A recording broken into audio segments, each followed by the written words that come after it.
안녕하세요. 서재쌤의 생명과학의 서재쌤입니다. 이제 방어적인 마지막 수업이 될 것 같은데 오늘 항원 항체 반응의 특이성하고 혈액형에 관해서 한번 이야기를 해보도록 하겠습니다. 자, 그러면 항체는 뭐냐? 지난번에도 한번 얘기했었는데 여기 보면 항원에 결합하는 Y자 모양의 단백질이다. 항체를 누가 만드냐? B림프구가 분화한 형질세포가 만들어서 분비하죠. 그런데 이 항체에는 항원과 결합할 수 있는 부위가 있다. 그래서 항체 모양을 잠깐 보고 넘어가야 될 것 같아요. 이렇게 생겼습니다.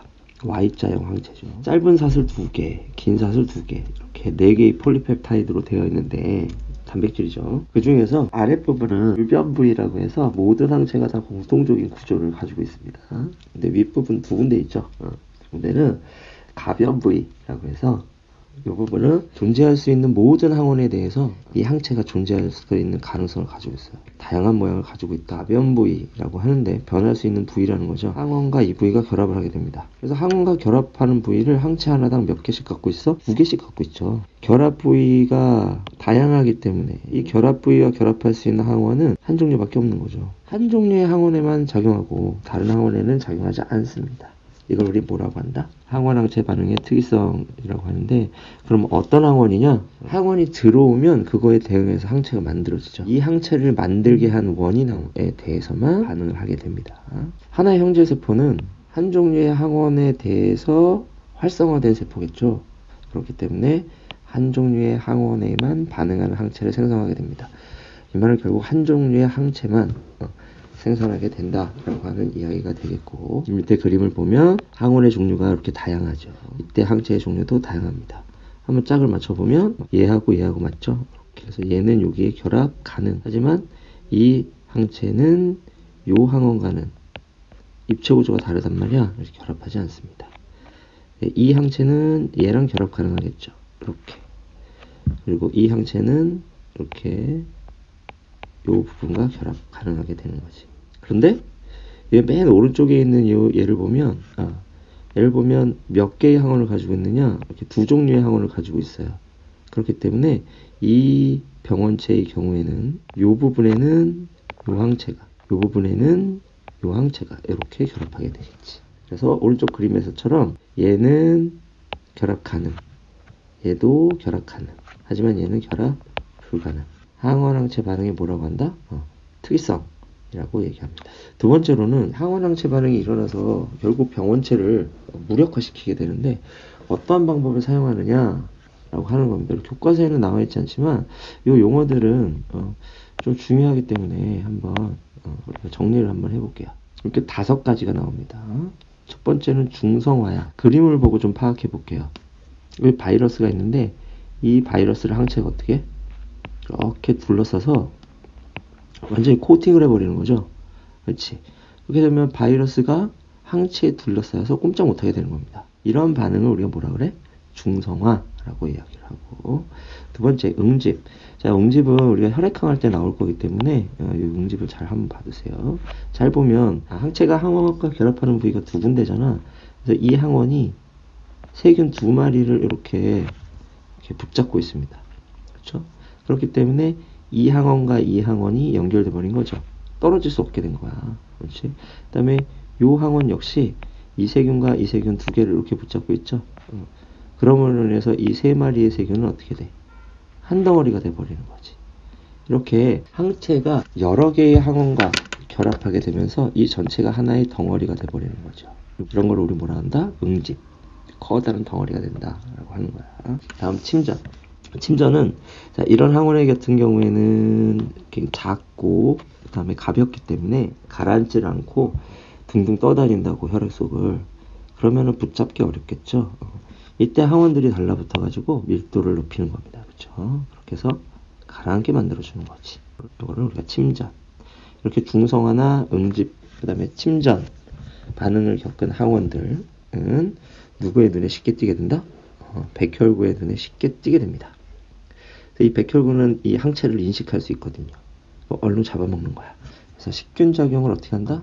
촉진시켜주는 그런 기능 역시 항체가 가지고 있다. 이렇게 생각을 하면 되겠습니다. 사실 항체도 종류가 다양해요. 기생충을 전문으로 잡는 항체, 있는 반면 세균을 주로 잡는 항체 이런 식으로 사실 항체의 종류들도 다양하긴 합니다. 대학에 가면 공부할 기회가 있을 겁니다. 마지막으로 보채라는 단백질이 있는데 이 항원이 이 보채라는 단백질을 끌고 와요. 끌고 오면 이 보채라는 단백질이 이렇게 병원체의 세포막에 여러 개가 이렇게 달라붙어서 조립이 됩니다.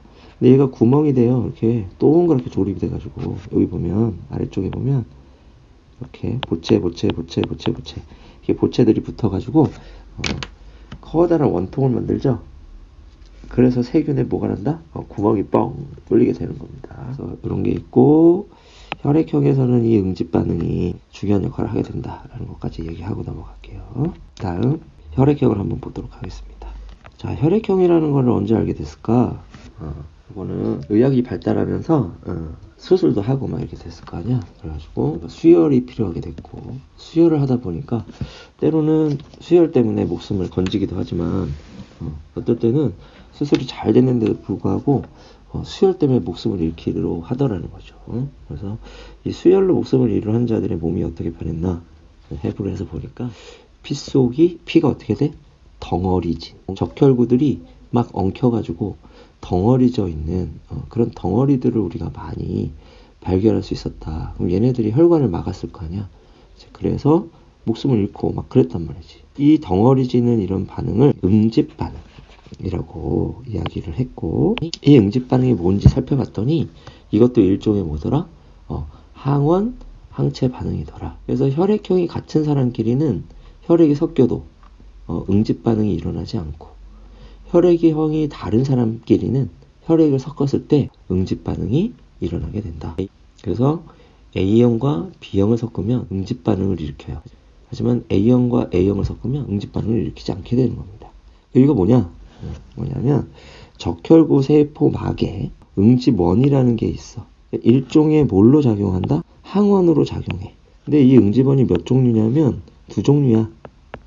응집원 A하고 응집원 B. 그래서 이 응집원의 종류가 뭐냐에 따라서 사람들은 다른 적혈구를 갖게 되는 거겠죠. 어떤 사람은 응집원 A를 갖는 적혈구, 어떤 사람은 응집원 B를 갖는 적혈구, 어떤 사람은 응집원 A와 응집원 B를 갖는 적혈구, 어떤 사람은 응집원이 없는 적혈구. 이렇게 네 종류의 적혈구를 사람들이 갖더라는 말이죠. 그래서 응집원 A를 갖는 적혈구를 가진 사람을 뭐라고 하죠? A형. 응집원 B를 갖는 사람은 B형. A랑 B랑 둘 다 있는 사람 AB형. 없는 사람 O형. 이렇게 혈액형을 우리가 분류하게 되었다. 근데 이 그림에서 오해하지 말아야 될 점은 적혈구 표면에 이렇게 응집원 A가 이렇게 뿔룩 튀어나온 것처럼 이렇게 그림을 그렸잖아요. 근데 실제는 그렇지 않습니다. 이 적혈구 우리가 현미경으로 들여다봐도 적혈구에 응집원이 보이지 않아요. 응집원은 뭐지? 항원이잖아. 일종의 단백질 분자란 말이야. 얘네들은 크기가 매우 작습니다. 세포막에 박혀있는 여러 가지 단백질 분자들이 있거든요. 이런 걸 우리가 막단백질이라고 하는데 이런 막단백질 중에 하나예요. 그리고 여기 보면 응집원 A가 딸랑 4개 보이죠? 하지만 그렇지 않다. 적혈구 하나가 훨씬 더 많은 수의 응집원들을 가지고 있다 라고 하는 겁니다. 이 그림은 이해를 돕기 위한 모형일 뿐이다 라고 하는 걸 좀 알아뒀으면 좋겠습니다. 그 다음 혈장 속에는 응집소가 있어. 이 응집소는 뭐야? 항체란 말이야. 항체. 응집원과 응집소가 만나면 뭐야? 응집 반응이 일어날 수 있게 되는 겁니다. 응집소는 역시 두 종류가 있어. 뭘까? 응집원 A와 결합하는 응집소가 있겠죠. 그 응집소를 우리가 응집소 알파라고 합니다. 응집원 B와 항원항체 반응을 일으키는 응집소가 있겠죠. 걔를 뭐라고 불러? 응집소 베타라고 불러. 그러면 A형인 사람이 응집원 A와 응집소 알파를 다 가지고 있으면 혈액 속에 그러면 응집 반응이 일어날 거 아니야. 그렇지. 그렇게 되면 자기가 스스로 응집 반응을 일으켜서 목숨을 잃게 되겠지. 그렇죠. 그렇기 때문에 이 사람은 응집원 A를 가지고 있기 때문에 응집원 A를 공격하는 응집소 알파는 갖지 않고, 그다음 응집원 B가 없죠. 그러면 응집원 B에 대해서는 항원으로 인식을 하겠지. 그래서 응집원 B를 공격하는 응집소 베타는 혈장 속에 갖고 있게 됩니다. 그래서 A형인 사람은 응집소 베타를 혈장 속에 갖고 B형인 사람은 응집소 알파를 혈장 속에 갖는 거지. AB형은 응집원 A, B를 다 가지고 있잖아. 그러니까 응집소 알파, 응집소 베타 둘 다 가지면 안 되는 겁니다. 다음 O형은 응집원이 없어요. 그러니까 응집소는 두 종류를 다 갖게 되는 거죠. 그래서 응집소 알파와 응집소 베타를 다 갖게 됩니다. 응집원 A는 누구랑 결합한다? 응집소 알파와 결합합니다. 얘네 둘이 만나면 응집 반응이 일어나는 거야. 그 다음에 응집원 B는 응집소 베타의 공격을 받겠죠. 그치? 그래서 얘네 둘이 만나면 뭐가 된다? 응집 반응이 일어나게 된다. 그래서 수혈은 원칙적으로 어떻게 해야 되나? 같은 혈액형끼리 해야 됩니다. 서로 다른 혈액형끼리 하면 응집소가 뭘 공격해? 응집원을 공격한단 말이야. 그렇기 때문에 응집 반응이 일어나서 목숨을 잃게 돼요. 그래서 같은 혈액형끼리 하는 것이 원칙이다. 다만 소량 수혈의 경우에는 수혈을 받는 자의 입장에서는 어떤 응집원이 들어오느냐가 중요합니다. 어떤 응집소가 들어오느냐보다. 왜냐면 수혈을 받는 사람 입장에서는 자기 몸속에 뭐가 존재해? 응집소가 다량 존재하잖아요. 그렇지? 그래서 내가 응집소 알파를 갖고 있는데 내 몸속에 응집소 알파가 많은데 응집원 A를 가진 적혈구가 들어오게 되면 이 적혈구가 들어오는 족족 적혈구끼리 묶어가지고 응집을 시켜버리는 거야. 받는 사람 입장에서는 뭐야? 내가 가진 응집소가 공격할 만한 응집원이 들어오게 되면 공격을 하게 되는 겁니다. 근데 받는 사람 입장에서 내가 가진 응집원이 들어오는 혈액의 응집소와 반응할 수도 있는데 들어오는 혈액의 응집소는 얼마 안 돼요. 그렇지. 그래서 응집소가 응집원을 뭉치게 만드는 거지 응집원이 응집소를 뭉치게 만드는 건 아니거든. 요거 이해가죠. 그렇기 때문에 주는 사람의 응집원과 받는 사람의 응집소가 응집 반응을 하는지 안 하는지를 따져보는 게 중요합니다. 주는 사람의 응집원이 받는 사람의 응집소와 반응하지 않을 때 이때 우리는 소량 수혈이 가능해지는 거야. 받는 사람 입장에서는 누가 제일 유리할까? AB형이 제일 유리해. 왜? 얘는 응집소가 없거든. 그러니까 어떤 적혈구가 들어가도 공격을 안 해. 주는 사람 입장에서는 어떤 혈액형이 유리할까 생각해보면 그거는 O형입니다. 이 O형은 뭐가 없어요? 응집원이 없잖아. 그렇지? O형의 적혈구는 어느 혈액형 속으로 들어가도 공격받지 않아. 소량 수혈의 경우에는 이런 관계가 성립하는데 한번 볼게요. O형 있죠? O형은 A형, B형, AB형에게 혈액을 다 소량 수혈해 줄 수 있습니다. 이렇게. O형은 응집원이 없기 때문에. AB형의 입장에서는 A형의 피를 받아도 되고 O형의 피를 받아도 되고 B형의 피를 받아도 됩니다. 이렇게. 왜? AB형의 혈액 속에는 응집소가 없거든. 그렇기 때문에 어떤 적혈구가 들어와도 공격을 안 해요. 이렇게 됩니다. 하지만 반대로 생각해보면 이건 문제가 되죠. 그렇지. O형 피를 AB형한테 줄 수 있지만 AB형 피를 O형한테 주면 큰일 납니다. 왜냐면 O형이 갖고 있는 알파와 베타가 AB형의 A와 B와 결합하겠죠. 그래서 AB형의 적혈구는 O형 몸속에 들어오면 전부 다 응집돼 버립니다. 그렇죠. 또 A형도 마찬가지고 A형의 피도 O형한테 못 가고 B형의 피도 O형한테 못 가. 그렇죠.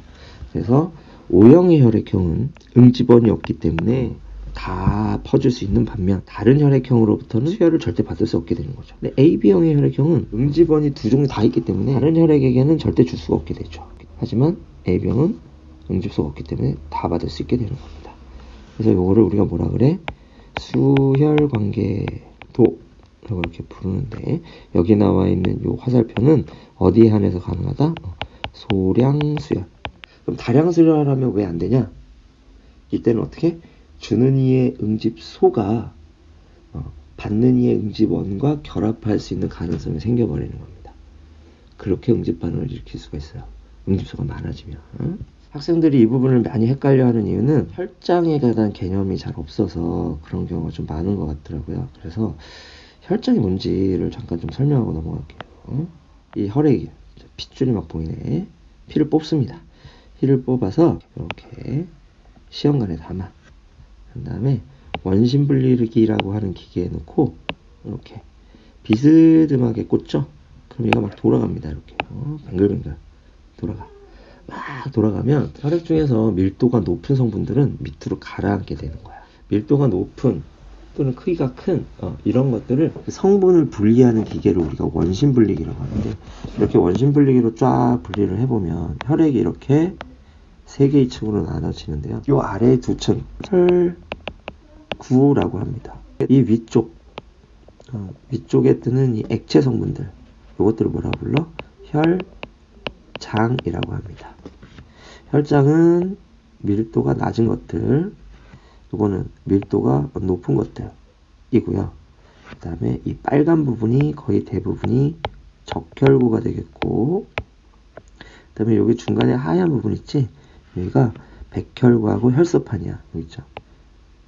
유캐리엇. 이게 백혈구, 플레이틀리스, 이게 혈소판. 그 다음에 나머지가 이 액체 성분이 요 위에.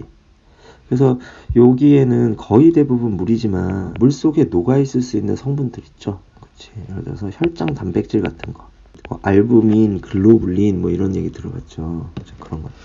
그 다음에 또 뭐 또 있다? 항체들. 그러니까 여기에 뭐 또 들어있어? 응집소도 들어있는 거야. 여기에는 그럼 뭐가 들어있겠어? 응집원이 들어있는 거죠. 그런데 이 혈장이라고 하는 성분 속에 들어있는 것 중에서 혈액 응고 단백질들이 있는데요. 이 혈장 성분들은 의약품으로도 많이 활용되고요. 그 다음에 환자의 몸속에 직접 주입해주기도 하고 매우 활용도가 높은 그런 성분들입니다. 이게 다루기가 좀 어려워요.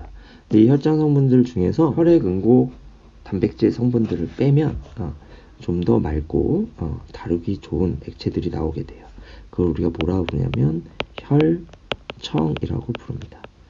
그래서 혈장하고 혈청하고 거의 같은 개념이에요. 한 종류의 성분 뭐야? 혈액 응고 단백질이 들어있느냐 안 들어있느냐에 따라서 혈장과 혈청으로 나누게 되고, 따라서 이 혈청 속에도 뭐가 들어있다? 응집소가 당연히 들어있는 거야. 혈청 속에도. 그치? 요거까지 좀 알아두면 되겠어요. 요거는 원심 분리기. 요거는 원심 분리시킨 실제 혈액의 모습. 그러면 이제 마지막으로 혈액형을 우리가 어떻게 판정하느냐, 그거에 대해서 좀 해보도록 하겠습니다. 여러분들은 자기의 혈액형을 다 알고 있죠. 여러분들이 자신의 혈액형을 확인하는 경로는 보통, 물론 중고등학교 때 혈액형 판정 실험을 하는 경우가 있는데, 그렇죠. 그런 것들을 경험해보지 않은 학생들은 대부분 엄마한테 들어서 알고 있죠. 그치, 자기 혈액형을. 근데 그러면 엄마는 혈액형을 어떻게 아셨을까요? 보통 병원에서 알려주는 경우가 대부분이죠. 그치? 그럼 병원에서는 어떻게 알았을까? 예, 태어날 때 아기의 피를 조금 뽑아가지고 혈액 검사를 합니다. 그죠? 그 혈액 검사 중에 혈액형 판정 검사가 있는 거지. 그렇게 해서 알게 되는 거야. 그래서 병원에서는 엄마한테 알려주고, 엄마는 어떻게 아이한테 알려주는데, 아이가 보통 엄마 나 혈액형 뭐야? 이렇게 물어보는 게 좀 나이가 든 다음에 물어보잖아. 그렇죠? 그래서 엄마가 가끔 까먹으실 때도 있어요. 글쎄 이게 뭐였더라? A형이었던가? B형이었던가? 이러실 때도 있단 말이야. 그래서 실제로 쌤이 고등학교에서 학생들 대상으로 혈액형 검사를 해보면 가끔 자신의 혈액형을 잘못 알고 있었던 그런 학생들이 나옵니다. 선생님 저 분명히 A형인 줄 알고 있었는데 아니었어요. 이렇게 이야기하는 학생들이 나와요. 그래서 아마도 여러분들이 고등학교 생활하면서 생명과학을 선택했다면 혈액형 검사는 한 번 정도 해볼 기회가 있을 겁니다. 그죠? 그래서 혈액형 검사를 해서 자기가 지금까지 알고 있었던 혈액형이 진짜 혈액형이 맞는지 다시 한번 확인해보는 기회를 한번 삼으세요. 자, 혈액형 판정은 뭘 사용하냐면 혈액형 판정을 위해서 만들어 놓은 혈청이 있어요. 세 가지 종류가 있는데, 첫 번째, 얘는 뭐라 써있냐면 안티-A라고 써있지. 이거는 응집원 A에 대해서 안티하는 애야. 응집원 A에 대해서 거부 반응을 일으키는 애겠지. 그럼 얘는 뭐가 들어있을까? 얘네는 응집소 알파가 들어있겠지. 알파는 A를 뭐하니까? 거부하니까. 이 혈청을 우리가 뭐라 그러냐면 항 A 혈청이라고 합니다. 혈청에 대해서는 좀 전에 선생님이 설명해 줬죠. 응집소 알파가 들어있는 혈청이다. 이걸 꼭 기억해 두세요. 파란색이죠. 그럼 응집소 알파가 파란색이냐? 아니에요. 응집소 알파가 녹아 있어도 투명합니다. 그런데 구분을 위해서 파란색 색소를 넣어 놓은 거죠. 그 다음에 오른쪽에 여기는 안티 B라고 써있지. 응집원 B에 대해 거부 반응을 일으키는 애겠지. 그래서 응집원 B에 대해서 거부 반응이니까 얘는 뭐가 돼? 응집소 베타가 이 안에 녹아 있는 거야. 항비 혈청이라고 불러요. 그 다음에 오른쪽에 투명한 녀석이 있는데 얘는 안티 D라고 써 있는데 이거는 RH식 혈액형을 구분할 때 쓰는 겁니다. 이거는 AB5식 말고 또 다른 형태의 혈액형 타입이에요. 그래서 RH식은 RH 플러스와 RH 마이너스가 있죠. 그렇죠? 그래서 이거를 항 D 혈청 또는 항 RH 혈청 이런 식으로 부르게 됩니다. 그러면 혈액형 판정을 위해서 슬라이드 글라스 위에다가 항 A 혈청을 먼저 한 방울 똑 떨어뜨리고 항 B 혈청을 한 방울 똑 떨어뜨리고 그 다음에 항 D 혈청을 한 방울 똑 떨어뜨립니다. 그런 다음에 검사하고자 하는 사람의 손가락에서 피를 한 방울 뽑아가지고 여기다가 한 방울, 여기다가 한 방울, 여기다가 한 방울 이렇게 떨어뜨려주고 그 다음에 모세관이나 아니면 작은 이쑤시개 같은 걸로 막 저어줍니다. 그러면 여기서 응집 반응이 일어나는지 안 일어나는지 따져보면 되겠지. 여기 한번 봐봐. 항 A 혈청 적혈구들이 말이야 이렇게 덩어리 져 있는 모습들이 보이죠. 이런 식으로. 그러면 여기는 응집 반응이 일어났다는 얘기. 그럼 왜 일어났을까? 응집원 A가 들어왔으니까. 그러니까 응집 반응이 일어났겠죠. 아, 이 사람의 피 속에는 뭐가 들어있었구나. 응집원 A가 들어있었구나 라는 결론을 우리가 내릴 수 있게 돼요. 항 B 혈청에 관해서 보면 여기는 어때? 여기는 그냥 말 같죠? 알갱이 같은 게 전혀 없지. 골고루 섞였잖아. 이거는 적혈구들이 뭉치지 않았다는 얘기야. 항 B 혈청에 넣었을 때는 응집 반응이 안 일어났어. 그러면 이 사람의 적혈구는 응집원 B는 가지고 있지 않다는 얘기가 되죠. 요거를 응집 반응을 하지 않았다 해서 이렇게 마이너스로 표현합니다. 그러면 이 사람은 누군지 모르겠지만 혈액형이 뭐가 되는 거야? 그래, A형이 되는 거야. 이렇게 해서 A, B 오식을 판정하고 그 다음에 요 항 D 혈청 있죠? 항 D 혈청도 가만히 보니까 여기에 가루들이 보여요. 이렇게 적혈구들이 뭉쳤어. 그렇지. 이런 뭉친 덩어리들의 크기가 크진 않습니다. 요거는 항체의 형태가 조금 다르기 때문인데 어쨌든 응집 반응이 일어나긴 일어났단 말이죠. 왜 일어났다고? 그러면 이 사람은 ABO식 혈액형은 뭐고? A형이고 RH식 혈액형은 뭐가 돼? 그렇죠. RH 플러스가 되는 거죠. RH 플러스 A형이 되는 겁니다. 간단해요.